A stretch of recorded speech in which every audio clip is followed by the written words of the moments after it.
अक्विंटेंस with पीवे। पीवे के साथ परिचय। नमस्कार, कोचिंग डेपो वेरावल में आप सभी का स्वागत है। पीवे के साथ परिचय श्रृंखला की पहली कड़ी में हमने बात करी थी रेलवे ट्रैक से जुड़ी हुई एब्रीवेशंस। उसके बाद हमने देखा main parts of railway track. फिर हमने देखा तीसरी कड़ी में मेजरमेंट डिवाइसेस। और चौथे पार्ट में हमने जाना टर्नआउट पॉइंट एंड क्रॉसिंग के बारे में। इसी श्रृंखला की पांचवी कड़ी में आज हम बात करेंगे डीरेलमेंट के बारे में, डीरेलमेंट के कॉज और डीरेलमेंट के समय हमें क्या क्या चेक करना होता है एज ए मैकेनिकल सुपरवाइजर। तो आइए शुरू करते हैं।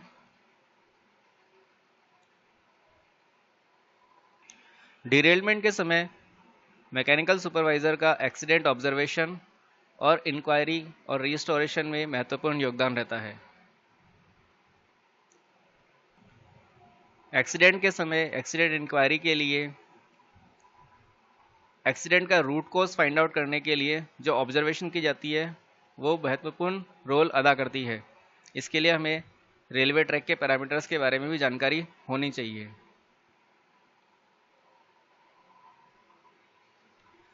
पीवे के बारे में जो हमारे नॉलेज की कमी है या पैरामीटर्स की कमी है, ये ऑब्जर्वेशन में मैकेनिकल डिपार्टमेंट के लिए समस्या उत्पन्न करता रहा है। तो इसलिए हमारी एक छोटी सी कोशिश है कि हम पीवे से जुड़ी हुई और पीवे के पैरामीटर से जुड़ी हुई कुछ जानकारी आप सभी के साथ साझा कर सकें।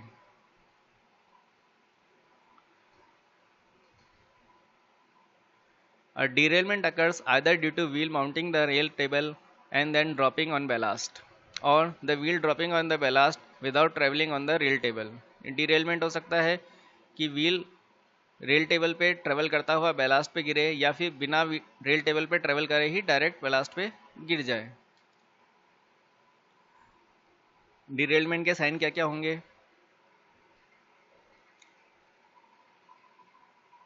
रेल टेबल पे फ्लैंज के कोई भी मार्क ना हो, या केवल एक मार्क हो, या बहुत सारे मार्क हो, या फिर व्हील केवल ट्रैक के इनसाइड ही गिर गया हो।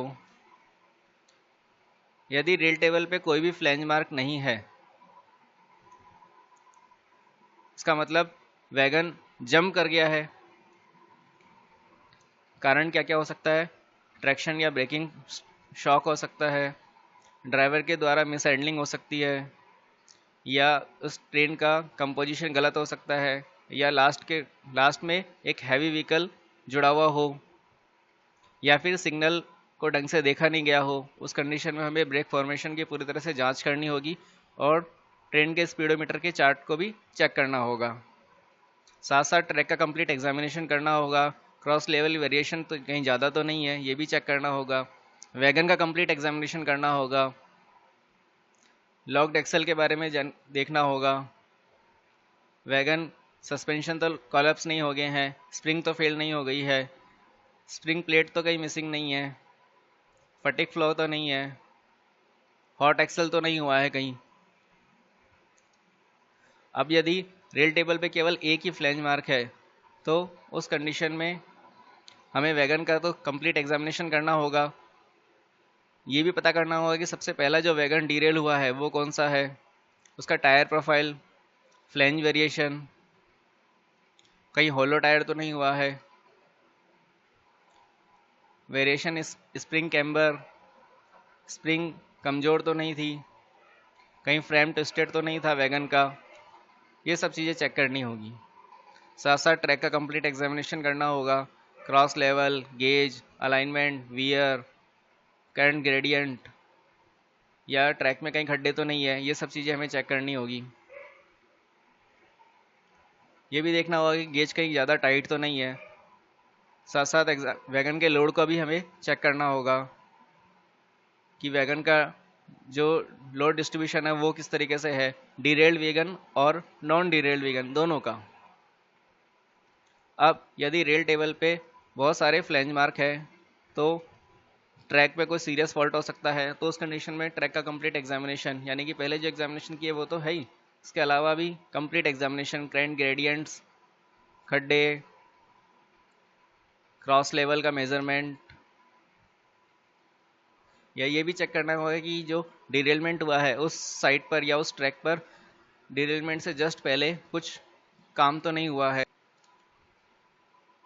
वैगन का एग्जामिनेशन करना होगा, ट्रैक बकलिंग तो नहीं है या मिस अलाइनमेंट तो नहीं है कहीं, रेल का टेम्परेचर,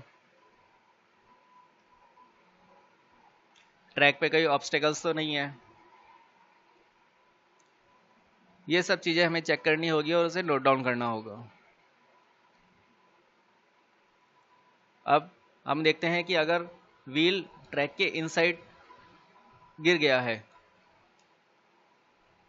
तो एक तो ट्रैक का कंप्लीट एग्जामिनेशन कि ट्रैक का कहीं ज़्यादा फॉल्ट तो नहीं है, गेज ज़्यादा चौड़ा तो नहीं हो गया है, रेल कहीं फ्रैक्चर तो नहीं है, रेल फास्टनिंग का एग्जामिनेशन करना होगा, एक्सल बॉक्स तो कहीं टूटा हुआ नहीं है, व्हील डिस्क तो कहीं एक्सल से शिफ्टेड नहीं हो गई है, व्हील टायर तो वर्कआउट नहीं हो गया है। ये सब चीज़ें हमें चेक करनी होगी। बात करते हैं हम पॉइंट ऑफ माउंट की।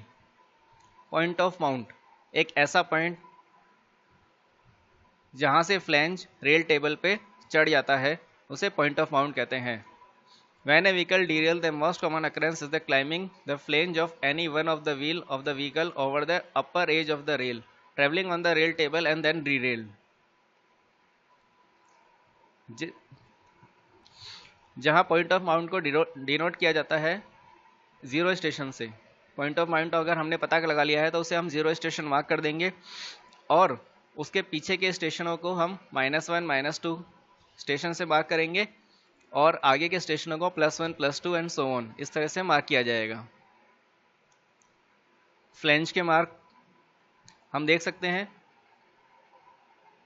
ये मार्क है जहाँ से फ्लैंज टायर नीचे जा रहा है और ये यहाँ से ऊपर चढ़ा है, यानी कि ये पॉइंट ऑफ माउंट हो गया जहाँ से व्हील फ्लैंज रेल टेबल के ऊपर चढ़ गया है और यहाँ से डीरेल हुआ है तो ये पॉइंट ऑफ ड्रॉप हो गया। ये फ्लैंज ट्रेवल के मार्क है जो रेल पे हमें दिखाई देंगे, इसे हमें ढंग से ऑब्जर्व करना है, सही से चेक करना है। Point of drop, this is the location where the wheel of the derailed vehicle drop the rail table first. Point of drop यानी कि गिरने व्हीकल के गिरने का पॉइंट, सबसे पहले जहाँ पे रेल टेबल से व्हील गिरेगा उस पॉइंट को ही पॉइंट ऑफ ड्रॉप कहते हैं। यहाँ हम चेक कर सकते हैं, अगर ट्रेन की डायरेक्शन ये है तो ये जो पॉइंट आ रहा है ये पॉइंट ऑफ मार्क है, पॉइंट ऑफ माउंट है जहाँ से व्हील रेल टेबल के ऊपर चढ़ गया है और यहाँ से एक व्हील नीचे गिरा है तो ये पॉइंट ऑफ ड्रॉप हो गया।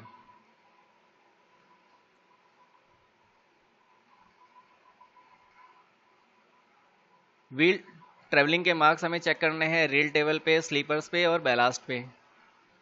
जैसे ये एक चलती हुई ट्रेन की डायरेक्शन है जहाँ से अगर डिरेलमेंट हुआ है और ये जो साइन नज़र आ रहा है ये व्हील का है जो स्लीपर से होता हुआ बैलास्ट पे गया है और बैलास्ट को डैमेज किया है। ये साइन नज़र आएंगे हमें जिनको हमें ढंग से चेक करना है। हमें यह पता लगाना है कि सबसे पहला वैगन कौन सा है जो डीरेल हुआ है। सारे साइन और मार्क्स को चेक करते हुए एक्सीडेंट इन्वेस्टिगेशन के टाइम पे पॉइंट एंड क्रॉसिंग पे हमें क्या क्या चीज़ें चेक करनी होगी ये हम देखते हैं। सबसे पहले तो हमें ये ध्यान रखना होगा कि स्लीपर की कंडीशन कैसी है, बैलास्ट और ड्रेनेज की कंडीशन कैसी है, अलाइनमेंट ऑन 10 मीटर कोड near toe of switch and nose of crossing भी चेक करना होगा, स्विच असेंबली चेक करनी होगी, टंग रेल की कंडीशन, स्टॉक रेल की कंडीशन, स्विचेस की फिटिंग और गेज चेक करना होगा। कहाँ के 3 जगहों पर, एक तो थर्टिकल नोज ऑफ स्विच पे और 150 mm behind toe of switch पे और हील ऑफ द स्विच पे। क्रॉस लेवल चेक करना होगा हमें टो ऑफ स्विच से 300 mm आगे। डाइवर्जेंस ऑफ हील ब्लॉक भी हमें चेक करना होगा। जब स्विच को ऑपरेट कराया जाता है तो ये भी चेक करना होगा कि वह सही से ऑपरेट भी हो रहा है या कहीं कुछ अटका हुआ तो नहीं है, फंसा हुआ तो नहीं है। ओपन स्विच और स्टॉक रेल के बीच में क्लियरेंस चेक करना होगा जिसे थ्रो ऑफ स्विच कहते हैं। टो ऑफ स्विच पे क्रिप चेक करना होगा। स्विच असेंबली की पैकिंग चेक करनी होगी। क्रॉसिंग असेंबली में हमें क्रॉसिंग की कंडीशन और वियरनेस चेक करनी होगी, nose of crossing, wing rail, clearance of wing rail check करना होगा। क्रॉसिंग पे गेज हमें चेक करना होता है 1 मीटर नोज से पहले, ANC actual nose of crossing से 100 mm पीछे और नोज से 1 मीटर आगे। क्रॉस लेवल हमें हर एक पॉइंट पे चेक करना है, नोज के 1 मीटर आगे और पीछे और एक्चुअल नोज ऑफ क्रॉसिंग के 150 mm पीछे। Check chair keys, block and bolts की कंडीशन भी चेक करनी होगी।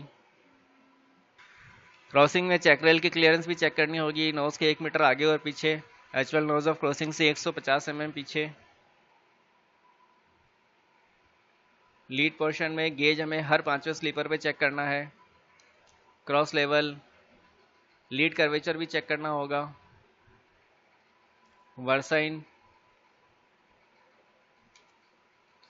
टर्न इन कर्व भी चेक करना होगा 6 मीटर की कॉर्ड के through. Super elevation, barrage shoulder, ये सब चीज़ें हमें चेक करनी होगी। मैकेनिकल सुपरवाइज़र के तौर पर हमें इन चीज़ों का ध्यान रखना होगा। एक्सीडेंट साइट पे सबसे पहले हमें date of accident, location of accident, train number, loco number, point of mount, point of drop, type of formation, depth of ballast, condition of sleeper, condition of rail, condition of rail fastener, ये सब चीज़ें हमें note करनी होगी। Condition of rail joints. साथ साथ हमें ये भी ध्यान रखना होगा कि हम जब ये चीज़ें नोट कर रहे हैं तो लेफ़्ट और राइट को ट्रेन के डायरेक्शन, ट्रेन के मूवमेंट की डायरेक्शन के बेसिस पर ही कंसिडर करना है। पॉइंट ऑफ माउंट पता लगने के बाद पॉइंट ऑफ माउंट को 0 स्टेशन नाम देना है और उसके आगे वाले स्टेशन को प्लस से डिनोट करना है और पीछे वालों को माइनस से डिनोट करना है। क्रॉस लेवल हमेशा ट्रेन डायरेक्शन के मूवमेंट की लेफ्ट साइड रेल पे ही मेजर किया जाता है। नॉर्मली जो मेजरमेंट लेते हैं वो 0 स्टेशन से 45 मीटर आगे और 45 मीटर पीछे लिया जाता है हर 3 मीटर की डिस्टेंस पर। लेकिन यदि हमें डिरेलमेंट का कॉज बिल्कुल भी आइडिया नहीं है तो उस कंडीशन में 0 स्टेशन से आगे 45 मीटर हमें मेजरमेंट लेना है और पीछे की तरफ 100 मीटर हर 3 मीटर की डिस्टेंस पर। धन्यवाद।